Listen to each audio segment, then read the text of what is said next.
আসসালামু আলাইকুম, সবার কি অবস্থা? আশা করছি সবাই ভালো আছেন। তো আজকের ভিডিওটা মার্কেট প্লেস ফাইবার থেকে $1000 উইথড্র দেওয়া নিয়ে। তো অনেকে আমাকে আসলে প্রশ্ন রাখেন যে ভাইয়া, যখন আপনি বড় মানের অ্যামাউন্টগুলা মার্কেট প্লেস থেকে আপডেট দেন, তখন আসলে আপনার অনুভূতিটা কিরকম থাকে বা আপনার এক্সপ্রেশনটা আসলে কিরকম থাকে?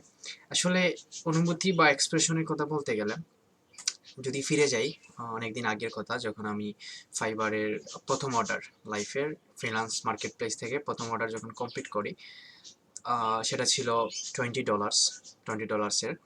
তো অ্যামাউন্টটা খুবই ছোট ছিল, কিন্তু অনুভূতিটা এত বিশাল ছিল যে এখন কোনো বড় ধরনের অ্যামাউন্ট উইথড্র দিলেও সেই অনুভূতিটা আসে না। অনুভূতি অবশ্যই থাকে, ভালো লাগে অবশ্যই থাকে, যখন আপনি যারা ফ্রিল্যান্সিং করতেছেন বা যারা করবেন ভাবতেছেন।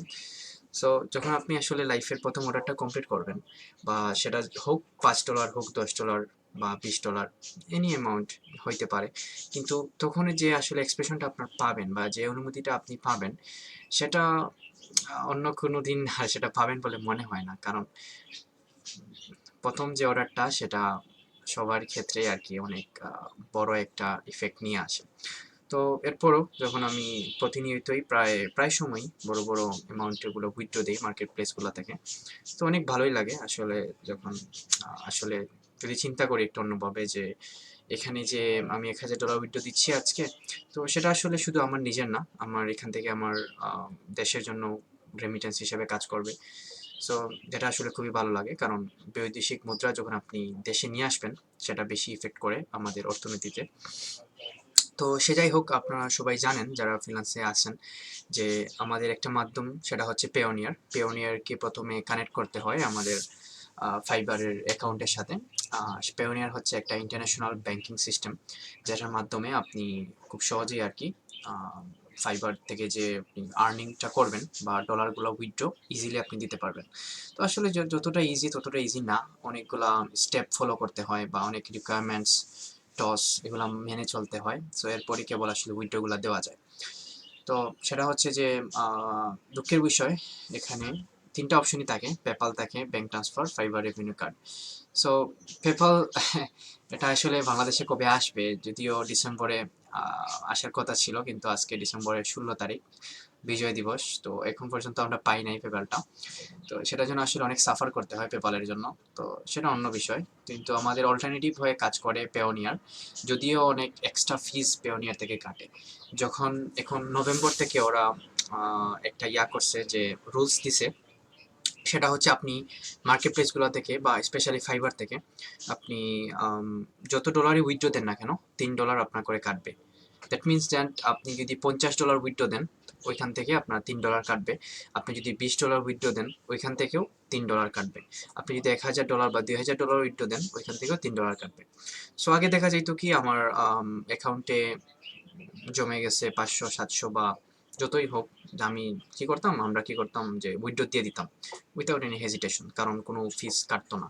কিন্তু এখন দেখা যায় যে যত কম উইথড্র দিব ততই লস, কারণ যাই উইথড্র দিই আমি $3 করে কাটবে।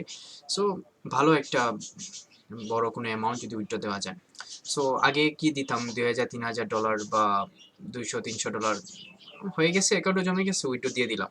কিন্তু আসলে এখন একটু চিন্তা করে দিতে হয়, কারণ যাই দেই $3 করে কাটবে। ঠিক আছে?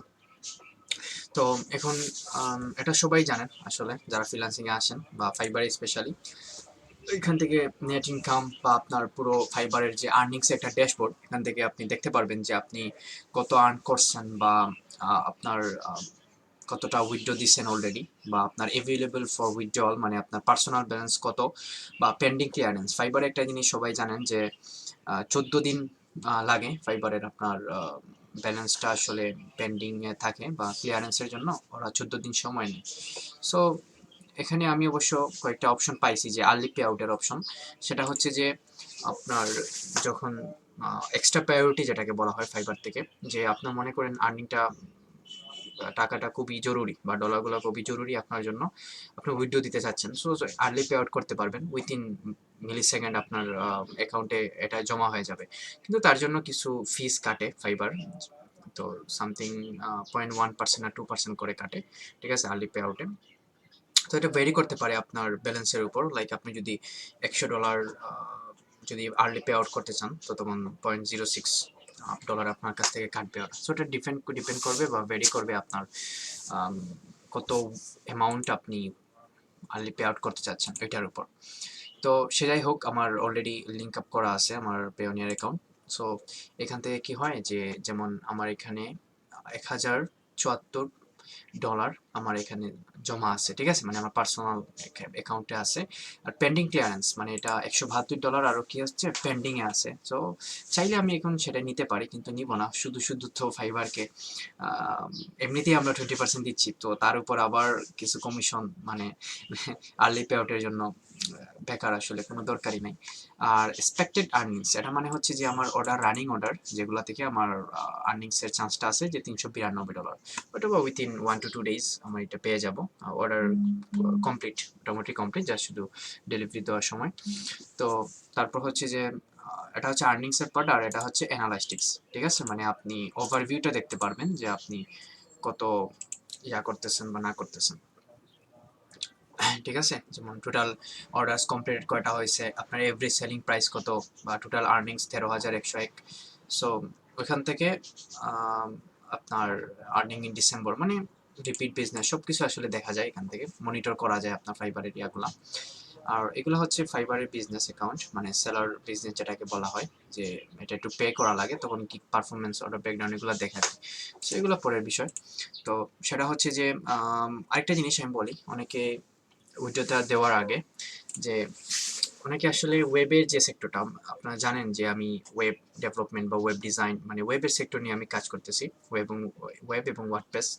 তো অনেকে আসলে প্রশ্ন করেন যে ভাইয়া ওয়েবটা আমার জন্য অনেক হার্ড হয়ে যাবে, যে আমি পারবো না, ওয়েবটা আসলে অনেক কঠিন মনে হয়, তার চেয়ে বরং আমি মুভ অন করি অন্যান্য যে সেক্টর আছে, যেমন সব থেকে ইজিয়েস্ট হচ্ছে ডিজিটাল মার্কেটিং। সো ওই জায়গায় আর কি অনেকে বলেন যে আমি ওইখানে কেন মুভ করব বা ওইটাই গেলে ভালো হবে।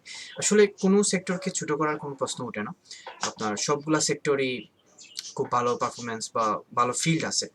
কিন্তু দেখেন একটা জিনিস কি হয় যে, যদি আমরা সবাই একটা শুধু ইজি গুলা খুঁজতে থাকি, মানে সহজ আমাদের কোথায় হবে, সহজ চলে আমরা যাব, একটা সময় দেখা যাবে যে আপনি খুঁজতেছেন সহজ, ও খুঁজতেছে সহজ, মানে চারপাশে যে মানুষগুলো আছে, দিন দিন তো ফ্রিল্যান্সিং এর চাহিদা বাড়তেছে, ঠিক আছে, ক্লায়েন্টের সংখ্যা বাড়তেছে, কিন্তু কম্পিটিশনটা আসলে বাড়তেছে। সো একটা জিনিসে কম্পিটিশন বাড়া মানে কি, সে জিনিসের এমপ্লয়িগুলো কমে যাওয়া, ঠিক আছে।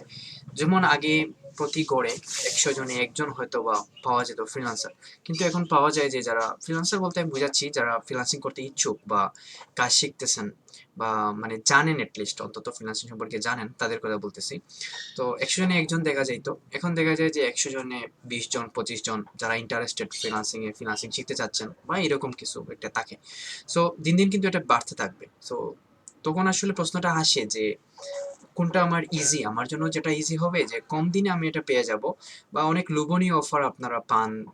অনেকে দেখতে পারেন যে ইউটিউবে থাম্বনেইলে অনেক বড় করে দেওয়া যে একদিনে ফ্রিল্যান্সিং শিখুন, বা একদিনে লাখপতি হয়ে যান, বা একদিনে $এত ইনকাম করুন, ঠিক আছে। আসলে এগুলা জাস্ট বোকামি, মানে আপনাকে বোকা বানানো ছাড়া আর কিছু না, যে আপনি এখানে ফাঁদে পা দিবেন, আপনার হাত থেকে কিছু টাকা উঠাই নিবে, অ্যান্ড দ্যাটস ইট, ওদের মার্কেটিংটা হয়ে গেল, প্লাস মানে আপনি একটু টাকাটা খরচ করলেন।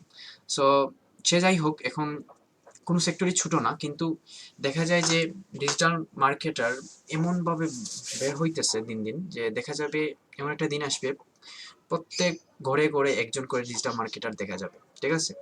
তো সেটা হচ্ছে যে ডিজিটাল মার্কেটিং এর অবশ্যই দরকার, ঠিক আছে। একটা ওয়েবসাইট বানানোর পর সেটাকে মার্কেটিং করা দরকার, যদি সেলস বাড়ানো দরকার পড়ে।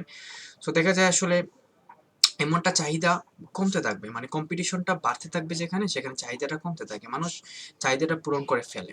সো এক্ষেত্রে দেখা যায় যে অন্যান্য যে সেক্টরগুলো আছে, এখানে যদি আপনি একটু মাথাটা ব্রেনটা খাটাইয়া এখান থেকে যদি আপনি কিছু শিখতে পারেন, বা ভালো কিছু একটা স্কিল এখান থেকে অর্জন করতে পারবেন, দেখবেন যে আসলে মানে আপনার কেরিয়ারটা একটু অন্য ধাপে নিয়ে যাইতে পারবেন আপনি ইজিলি। কারণ ওয়েবের ডিমান্ড কখনোই কমবে না, ঠিক আছে, বা ওয়েব সবাই করবে না, এটা সবাই জানেন যে ওয়েব সবাই করতে পারবে না বা করতে চাইবে না, কারণ একটু ডিফিকাল্ট অন্যান্য ইয়াগুলা থেকে। কিন্তু আপনি যদি এখানে একটু কষ্ট করে, আসলে কিছুই অসম্ভব না এরকম না, মানুষ যদি চায় এবং লেগে থাকে, ধৈর্য থাকে, লাক থাকে, ইজিলি সেটা অ্যাচিভ করতে পারে মানুষ, ঠিক আছে। তো সেই দিক দিয়ে বলবো, যদি আপনি ওয়েব শিখেন, ভালো একটা ক্যারিয়ার আপনি করতে পারবেন। শুধু যে মার্কেট প্লেসে আপনার কাজ করা লাগবে এমন কিন্তু না, এমন কোনো ওয়ে না। বাইরে থেকেও আপনি অনেক ভালো, ভালো ইনকাম করতে থাকবেন। যেমন ফাইবারটা আসলে আমি আমার ক্যারিয়ার স্টার্টিং এর জন্য ফাইবারটা অনেক হেল্পফুল ছিল। ঠিক আছে? এখনো হেল্প করতেছে। অনেক, অনেক হেল্প করতেছে ফাইবার। কিন্তু আমার ফাইবার থেকে বাইরের ক্লায়েন্ট যেগুলো আছে বা পার্মানেন্ট ক্লায়েন্ট যারা আছে ওদের থেকে আমার বেশি মানে এক্সপেকটেশনটা বেশি বা রেঞ্জটা বেশি বা এই যে অ্যাভেলেবল ফর উইথড্রল ফাইবার থেকে আসলে $1000 অনেকের কাছে অনেক কিছু মনে হবে, কিন্তু এমনও মানুষ আছে যারা মার্কেট প্লেসের বাইরেও ওয়েবের সেক্টর থেকে মার্কেট প্লেসের বাইরে ভালোই আর্ন করতেছে। $2000, $3000, $4000, এগুলো আসলে তেমন কিছু মনে হয় না যারা আসলে বাইরে বেশি কাজ করে। কারণ ফাইবারে আমাদের 20% করে চার্জ দিতে হয়, কিন্তু আপনার এটা ওরা ডিজার্ভ করে। 20% অফকোর্স ওরা ডিজার্ভ করে, কারণ আপনাকে ক্লায়েন্ট এনে দিচ্ছে প্রথম অবস্থায়। আপনি তো ক্লায়েন্ট পেয়ে যাবেন বাইরা, এমন তো কোনো আসলে পসিবিলিটি নাই। যখন আপনি একটা লেভেলে চলে যাবেন বা আপনার এক্সপেরিয়েন্স আপনার প্রফেশনালিজম একটু বাড়তে থাকবে, তখন আপনি ক্লায়েন্টগুলো পাবেন। সো স্টার্টিং এর জন্য বা ক্যারিয়ারটা স্টার্ট করার জন্য ফাইবারটা সবচেয়ে ভালো একটা মাধ্যম বা আর্নিং ওয়ে হইতে পারে আপনার ক্যারিয়ারের জন্য। তো সেক্ষেত্রে বলবো আসলে ওয়েবের যে ডিমান্ড কখনো আসলে কমবে না, যত দিন যাবে আপনার বাড়বে। আর আপনার স্কিল এটা অনেক ওয়াইড একটা রেঞ্জ, ঠিক আছে? ওয়াইড রেঞ্জে কাজ করে মানে হচ্ছে যে আপনি আম, যেটার ডিমান্ড আপনি কখনো শেষ করতে পারবেন না, ঠিক আছে? যেমন ওয়েবসাইট, ওয়েবে মানে কি আমরা বুঝি যে ওয়েবসাইট বানানো, ওয়েবসাইটে কাজ করা, ওয়েবসাইটের কাস্টমাইজেশন করা বা ফাদার জিনিসগুলো করা ওয়েবসাইটের জন্য। সো যেখানে আপনারা সবাই জানেন যে ফেসবুক একটা ওয়েবসাইট, ঠিক আছে? ফেসবুকে কিন্তু যখন ব্রাউজিং করেন আপনি কম্পিউটার থেকে ফেসবুকে ঢুকেন, ঠিক আছে? মেসেঞ্জিং করেন, এগুলো একটা কিন্তু ব্রাউজার থেকে আমাদের হইতে হয়। সো এটা কি আলটিমেটলি একটা ওয়েবসাইট, ঠিক আছে? ইউটিউবিং করেন আপনি কম্পিউটার থেকে বা ব্রাউজারে ঢুকে ইউটিউব দেখেন, এটাও কিন্তু একটা ওয়েবসাইট, ঠিক আছে? অনেকে বলতে পারেন যে আসলে আমরা তো অ্যাপ ব্যবহার করি মোবাইল থেকে, এগুলা ডাউনলোড করে দেখি। সো অ্যাপও আছে, ওয়েবসাইটও আছে, ফেসবুকের অ্যাপও আছে, ওয়েবসাইটও আছে, ঠিক আছে? তো সেক্ষেত্রে দেখেন একটা ফেসবুক সব থেকে পাওয়ারফুল সোশ্যাল নেটওয়ার্ক, ঠিক আছে? সব থেকে পাওয়ারফুল।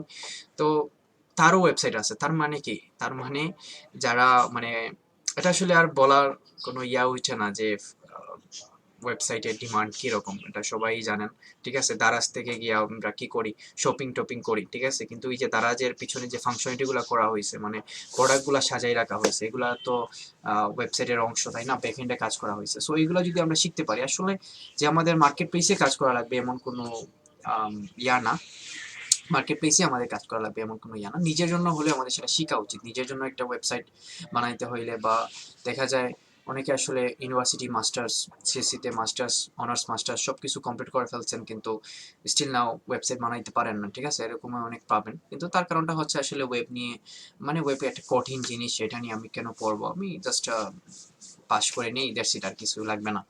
আসলে এটা ফিউচারের জন্য বা এই ওপেন ওয়ার্ল্ডের সময় আমাদের ওয়েব ডিজাইন বা ওয়েব ডেভেলপমেন্ট শেখা খুবই খুবই জরুরি, কারণ ইন ফিউচার এর ডিমান্ডটা আরও বাড়তে থাকবে এবং আম, অনেক, যেটা ডিমান্ডটা আসলে বাড়তেই থাকবে, কখনো কমার কোনো চান্স নাই, ঠিক আছে?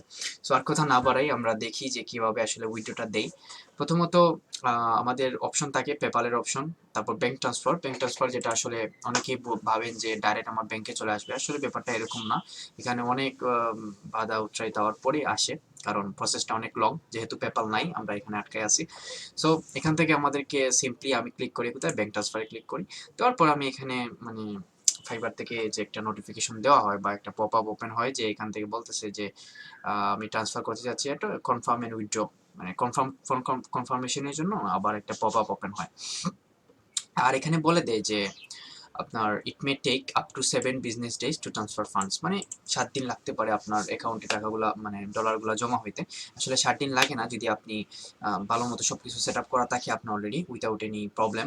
তো উইথিন 1 to 2 আওয়ার্স বা আরও নিচে আরও কম পেওনিয়ারে টাকাটা অ্যাড হয়ে যায়, আসলে 7 দিন লাগে না। তো সে যাই হোক, এখন আমরা কি ক্লিক করবো, কনফার্ম এন্ড উইথড্রতে ক্লিক করবো। ওইটাতে ক্লিক করার পর আমার একটা সাইন আসবে, যেখানে আসলে কনগ্রাচুলেশনস এর টাইপের কিছু একটা সাইন, যে ইউএস $1074.61 আর অন দেয়ার ওয়ে, মানে আমার যেটা প্রসেসিংটা ওরা অলরেডি স্টার্ট করে দিছে, ঠিক আছে? সো আমি এখানে দেশ ক্রিয়েটে ক্লিক করলে আর হয়ে যাবে আর কি। সো এখনো দেখতে পারবো যে আমার পার্সোনাল ব্যালেন্সে অলরেডি ইয়াটা ব্যালেন্সটা অ্যাড হয়ে আছে। সো আমি যদি এটাকে রিফ্রেশ করি, তো দেখা যাবে যে আমার এটা চলে যাবে, কারণ অলরেডি এটা প্রসেসিংয়ে চলতেছে, ঠিক আছে? সো দ্যাটস ইট, আমার এটা হয় চলে গেছে আর কি, মানে অ্যাকাউন্টটা হলো ফার্দার উইথিন 1 to 2 আওয়ার্স বা আরও কম। আসলে এমনও হয়েছে যে আমি উইথিন 10 মিনিটসের মধ্যে আমার পেওনিয়ারে টাকাটা মানে ডলারটা জমা হয়ে যায়, ঠিক আছে। তো এক্সপ্রেশনের বিষয়টা এজ ইউজুয়াল হয়ে গেছে, মানে এখন অভ্যস্ত হয়ে গেছি। এখন আসলে মানে ঠিক আছে, ভালো লাগে, ভিতর থেকে ভালো লাগে। সো কিন্তু প্রথম যে অর্ডারটা বা প্রথম যে ইয়াটা থাকতো, মানে খুব ভালো লাগতো, সেই দিনটা মিস করতেছি অনেক। যে অনেক ভালো লাগতো, লাইক $20 আমার যে কমপ্লিট হয়েছিল, আমার মনে হয়েছিল যে $20,000 আমি ইনকাম করে ফেলছি, এইরকম একটা আম, নিজের ভিতর অনুভূতি কাজ করতেছিল যে না হ্যাঁ লাইফে কিছু একটা করতে পারতেছি আলহামদুলিল্লাহ।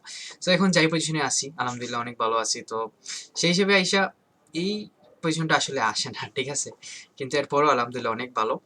তো ইনশাল্লাহ পরবর্তীতে আপনাদের আমি তো জানেন আমরা ব্যাচে পড়াই, আমার অলরেডি 3rd ব্যাচ চলতেছে। সো অনেকে ইনকাম করে দিছে অলরেডি। আমার গ্রুপে, ফেসবুক গ্রুপ এবং ফেসবুক পেজগুলো যদি জয়েন হন তাহলে সেখানে দেখতে পারবেন। আর কেউ যদি আমার ভর্তি হতে চান আমার ব্যাচে, সো অবশ্যই আমাকে নক করবেন, ওইটাতে নিয়ে hesitation. So so feel free to share your comments, do subscribe and thank you for your support. আজকে এই পর্যন্তই, আমরা পরবর্তী কোনো ভিডিওতে ইনশাল্লাহ দেখা হবে, কথা হবে। আসসালামু আলাইকুম।